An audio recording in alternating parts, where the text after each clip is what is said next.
చిన్న పిల్లలలో బాగా మొండితనం ఉన్నవాళ్ళు మంగళవారం రోజున ప్రతి ఒక్క తల్లి ఈ పరిహారం చేసుకోవచ్చు. మంగళవారం సాయంకాలం సమయంలో దీపారాధన చేసే సమయంలో మీ ఇంటి గడప మీద పిల్లలను కూర్చోబెట్టాలి. ఎవరైతే మొండిగా ఉంటారో వారిని 5 సంవత్సరాల లోపు ఉన్న పిల్లలకు ఈ పరిహారం చేయవచ్చు.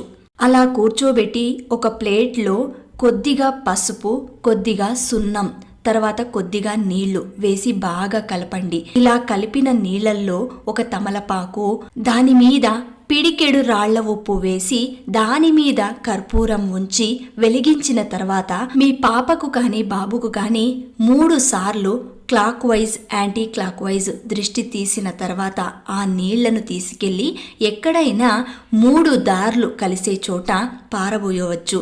ఇలా 3 మంగళవారాలు చేసి చూడండి. ఖచ్చితంగా మీ పాపలో కానీ బాబులో కానీ మార్పు వస్తుంది.